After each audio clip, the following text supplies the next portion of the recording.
प्रिय दोस्तों, साहेब बंदगी साहेब, आज रमैनी 35 विद्याभिमान तथा वर्णाभिमान का निराकरण के बारे में बात करेंगे।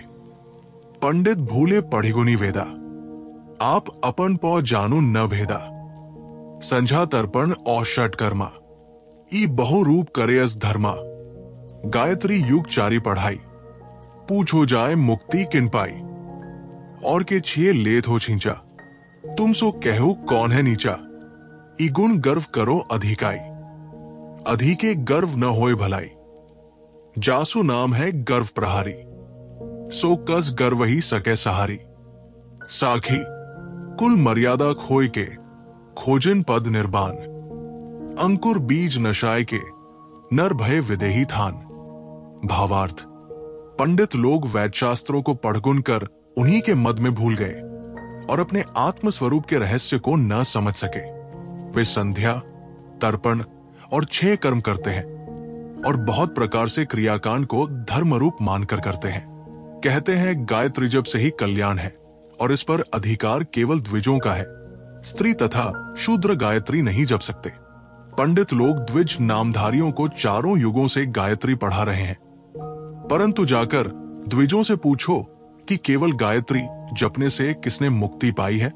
हे पंडितों एवं द्विज नामधारियों, जब कोई तुम्हें शूद्र नामधारी छू लेता है तब तुम अपने ऊपर पानी के छींटे मारकर पवित्र होने के लिए मंत्र पढ़ते हो। अपवित्र पवित्रो व सर्वावस्था गतोपीवा, ये स्मरेत पुंडरीकाक्षं स बाह्याभ्यंतर शुचिया। परंतु मैं पूछता हूं कि कहो भला, तुमसे नीच कौन है। हे द्विजो, अपने विद्या, वर्ण एवं जाति का अहंकार ज्यादा न करो। अधिक मद करने से किसी की भलाई नहीं होती है। जिसका नाम ही गर्व प्रहारी है, वो तुम्हारे गर्व को कैसे सह सकेगा। वस्तुतः संसार में एक स्वतः कारण कार्य व्यवस्था है, जिसके अनुसार हर जीव को अपने कर्मफल मिलते हैं। उसका उल्लंघन कोई नहीं कर सकता। पहले के महापुरुषों ने कुलवर्ण की मर्यादा और उनके अहंकार का त्याग कर मोक्ष पद की खोज की थी। वे नररत्न जातिवर्ण एवं विद्यादि के अहंकार और वासनाओं को ध्वंस कर विदेह स्थल एवं मोक्ष को प्राप्त किए थे। व्याख्या, पंडित लोग वैद शास्त्रों को पढ़गुन कर उसी के अहंकार में फूले फूले घूमते हैं, परंतु उन्हें समझना चाहिए कि शास्त्र अध्ययन बड़ी बात नहीं है। बड़ी बात है अपने आप को ठीक से समझना और अपने आप का उद्धार करना।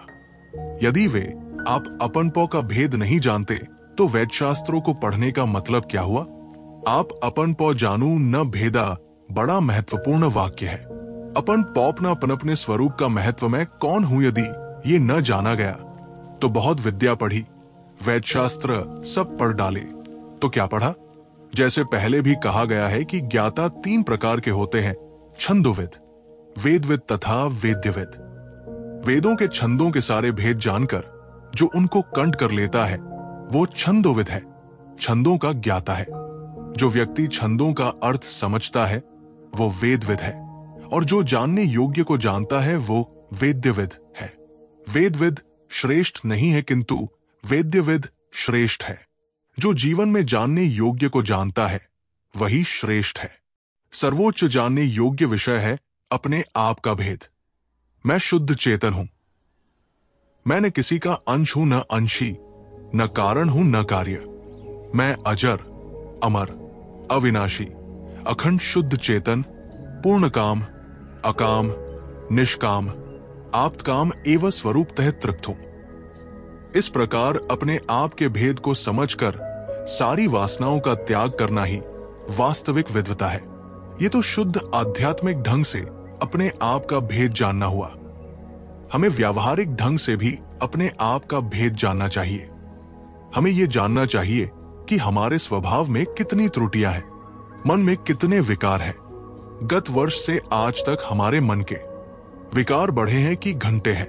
यदि बढ़े हैं तो ग्लानि कर उन्हें निकालने का प्रयत्न करना, और यदि घट गए हैं तो अवशेष विकारों को भी निकाल देने का प्रयास करना चाहिए। आत्मशोध एवं आत्मोद्धार ही सच्ची विद्या है। प्राचीन नीतिकार अभय दीक्षित ने कहा है, नीति शास्त्र के विद्वान, ज्योतिषी, चतुर्वेदी, शास्त्री और ब्रह्मज्ञानी बहुत मिलते हैं, परंतु ऐसा विरला मिलता है जो अपने अज्ञान को जानता हो। युधिष्ठिर भी कहते हैं, पढ़ने वाले, पढ़ाने वाले तथा शास्त्रों के चिंतन करने वाले सब व्यसनी और मूर्ख हैं। जो आचरण संपन्न है वह पंडित है। गीता भी कहती है, सभी वेदों का सार है अपने आप को जानना। पंडित लोग संध्या, तर्पण, षटकर्म तथा यज्ञ आगादि बहुत से धर्म कृत्य करते रहते हैं और गायत्री जपते रहते हैं। उनको ये अहंकार है कि इन सब का विशेषाधिकार हमें ही मिला है। शूद्र और स्त्री तो इन सब के निकट भी नहीं जा सकते। विशेषतः गायत्री मंत्र तो शूद्र और स्त्री को जपने का सर्वथा अधिकार ही नहीं है। तरस आता है पंडितों की बुद्धि पर जो ये घोषणा करते फिरते हैं कि वेद तथा गायत्री में स्त्री तथा शूद्रों का अधिकार नहीं है। स्त्री और शूद्र भी मनुष्य है। जब द्विज लोग वेद तथा गायत्री से लाभान्वित हो सकते हैं, तब स्त्री और शूद्र क्यों नहीं हो सकते? पंडित लोग कहते हैं, गायत्री ही मुक्तिदायिनी है और उस पर अधिकार द्विजों का ही है, स्त्री और शूद्र का नहीं। अतएव वे मुक्ति से वंचित ही रहेंगे। सद्गुरु कहते हैं कि पंडित लोग चारों युगों से द्विजों को गायत्री पढ़ा रहे हैं, परंतु उनसे जाकर पूछो कि गायत्री जप मात्र से किसने मुक्ति पाई है? ये एक धोखा है कि गायत्री जपो और मरने के बाद मुक्त हो जाओगे। मुक्ति तो जीवन की वस्तु है। जियत न तरेओ मुए का तरी हो, जियत ही जो न तरे। जो व्यक्ति इस जीवन में मुक्त नहीं हुआ है, वो मरने पर क्या तरेगा? गायत्री युगचारी पढ़ाई, पूछो जाए मुक्ति किन पाई।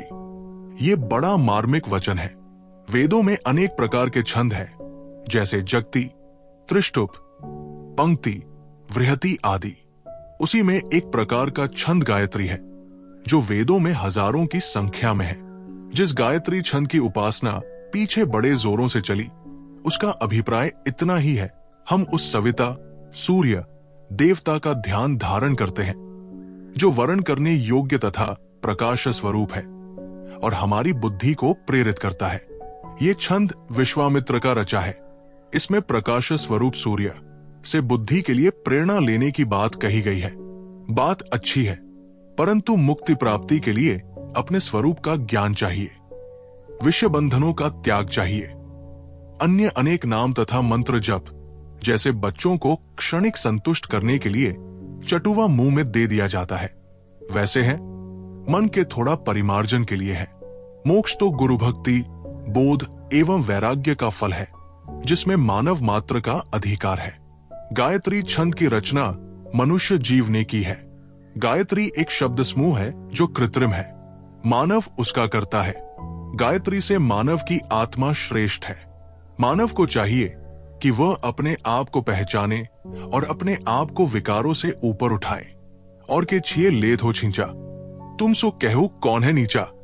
शूद्र तथा अवर्ण कहे जाने वाले लोग चाहे नहा धोकर स्वच्छ वस्त्र पहनकर आएं और स्वच्छ हाथों से पंडितों को छू ले, तो कर्मकांडी पंडित अपने आप को अशुद्ध हुआ मान लेते हैं और शुद्ध होने के लिए अपने शरीर पर पानी छिड़कते हैं तथा मंत्र पढ़ते हैं। सदगुरु कबीर पंडितों से पूछते हैं कि तुमसे नीच कौन है? दूसरे का शरीर हाड़-मांस से बना है, तो तुम्हारा शरीर भी उन्हीं से बना है। दूसरे के शरीर में टटी पेशाब भरी है, तो तुम्हारे शरीर में भी वही भरी है। जैसे दूसरों में सदाचारी दुराचारी होते हैं, वैसे ब्राह्मण नामधारी में भी सदाचारी दुराचारी होते हैं। दूसरे और तुम्हारे में क्या अंतर है? निश्चित ही छुआछूत का अपना महत्व है और उसका आधार है आचार। इससे कल्पित वर्ण और जाति से कोई प्रयोजन नहीं है। भंगी, मुसलमान तथा क्रिश्चियन का बच्चा भी आचार विचार से पवित्र है, तो वो भोजन पकाने का अधिकारी है और ब्राह्मण कहे जाने वाले समाज का बच्चा हो, परंतु आचारहीन है, तो वो रसोई घर में जाने का अधिकारी नहीं है। जिस समय जो व्यक्ति अपवित्र है, उस समय वो अछूत है। जो पवित्र है वो अछूत नहीं। हे पंडित, दूसरे के छूने से तुम छींटे मारकर पवित्र होने का उपक्रम करते हो। भला बताओ, तुमसे कौन नीच है?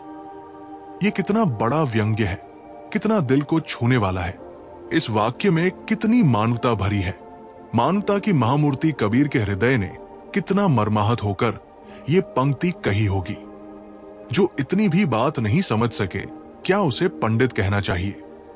माने को अछूत कहना कितना नैतिक अपराध है। पंचगव्य के नाम पर गाय के दूध, दही तथा घी के साथ उसके मल और मूत्र को भी खा लेने में अपने आप को पवित्र होना मानना और सर्वोच्च प्राणी मनुष्य के बच्चे को अछूत मानना बुद्धि का दिवाला निकल जाना है। सद्गुरु कहते हैं कि अपने विद्यादि गुणों का तथा कल्पित वर्णादि का अहंकार मत करो। अहंकार तो किसी चीज का ठीक नहीं है। अहंकार से किसी का भला नहीं हुआ है। अहंकार तो पतन का कारण है। हिंदू समाज के पतन में वर्ण जाति का अहंकार मुख्य कारण रहा है, जिसके कारण शूद्र कहलाने वाले एक बड़े समाज को पशु के समान जीने के लिए विवश किया गया। जासु नाम है गर्व प्रहारी, सो कस गर्व ही सके सहारी। जिसका नाम गर्व प्रहारी है, वो तुम्हारे गर्व को कैसे सह सकेगा? सामान्यतया लोग एक ऐसे व्यक्ति चेतन की कल्पना करते हैं जो सर्वशक्तिमान है और वही गर्व प्रहारी है, परंतु ऐसा कुछ भी नहीं है। वस्तुतः संसार में एक स्वचालित कारण कार्य व्यवस्था है। उस व्यवस्था के अनुसार जो अहंकार करेगा, उसका पतन रखार खाया है। आज 1987 ईशून्य से 450 वर्ष पूर्व कबीर साहेब की कही हुई बात आज चरितार्थ हो रही है। आज सर्वाधिक पतन ब्राह्मण समाज का है। अहंकार का परिणाम ही पतन है। कुल मर्यादा खोय के खोजन पद निर्वाण, अंकुर बीज नशाय के नर भय विदेही थान। सद्गुरु कहते हैं कि पहले के महापुरुषों ने कुल की मर्यादा खोकर निर्वाण पद की खोज की थी। उन्होंने जाति, वर्ण एवं समस्त भौतिक वरीयता के अंकुर तथा बीज अर्थात अहंकार एवं वासना को नष्ट कर मोक्षच्छा की प्राप्ति की थी। एक बच्चा था सत्यकाम। उसने अपनी मां से पूछा, मेरा गोत्र क्या है? मैं किसी गुरु के पास पढ़ने जाऊंगा। वे गोत्र पूछेंगे तो मैं क्या बताऊंगा? माता ने कहा, मुझे ये पता नहीं है कि तुम्हारा गोत्र क्या है, क्योंकि मैं अपनी जवानी में विचरती हुई बहुत से पुरुषों की सेवा करती थी। अनेकों का संयोग हुआ था। उसी बीच में गर्भ रहा, तू पैदा हुआ। बस इतना कह सकती हूं कि तू मेरा पुत्र है। मेरा नाम जबाला है और तेरा नाम सत्यकाम। गुरुजी से अपना नाम सत्यकाम जाबाल बता देना। मेरा नाम ही तेरे गोत्र का आधार है। सत्यकाम ने ऋषि गौतम के पास माता की कही हुई बातें जो की त्यों बता दी।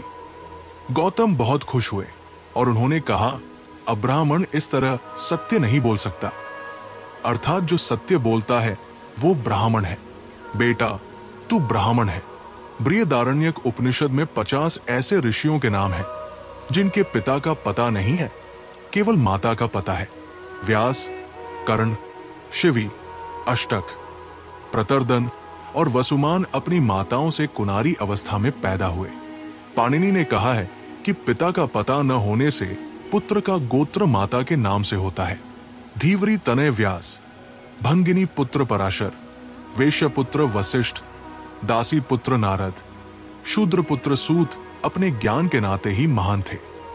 महावीर, सिद्धार्थ, भर्तृहरि, गोपीचंद जातिवरण के पक्ष को छोड़कर जनवरी से जनवरी के कल्याण के लिए निकल पड़े थे। राजरानी मीरा देवी ने चमार कहे जाने वाले कुल में पैदा हुए संत रैदास की शिष्यता स्वीकारी थी। सद्गुरु ने साखी ग्रंथ में कहा है, कुलवर्ण के अभिमान को छोड़ देने से सब प्रकार से उद्धार होता है और उनका अहंकार रखने से सब प्रकार से अपना पतन होता है। राम तो निकुल है, ये आत्मा, ये चेतन जीव किसी कुल का नहीं है। अतएव जिसने राम को पाया अर्थात अपने आत्म तत्व का बोध ग्रहण किया, उसके सारे कुलवर्ण के अहंकार नष्ट हो गए। एक महाभारत वर्णित युधिष्ठिर के यज्ञ में पंडितों के भोजन करने से घंटा नहीं बजा, श्वपज भक्त के खाने से घंटा बजा। ये उपाख्यान यही दर्शाने के लिए लिखा गया है कि विद्याभिमान एवं वर्णाभिमान से कल्याण नहीं हो सकता।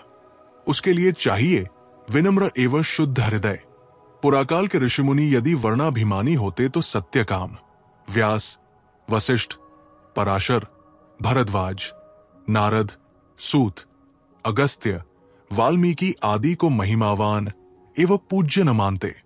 क्योंकि ये सब तथाकथित अब्राह्मण कुल के ही नहीं, किंतु इनमें कुछ अंत्यज कुल के भी थे। परम वैष्णव, षटकोपाचार्य, तिरुभंग्य आदि अंत्यज कुल के कहे जाने वाले लोग थे, जो परम पूज्य थे। अतएव कबीर साहब ठीक ही कहते हैं कि पहले के महापुरुषों ने कुल की मर्यादा खोकर ही निर्वाण पद की खोज की थी और उसके अंकुर बीज को भी नष्ट कर दिए थे। ये तो बीज के पुरोहित वर्ग ने ऊंच नीच की भावना के विष बीज बोए हैं। गुरु की वाणी सुनने के लिए चैनल को जरूर सब्सक्राइब करें।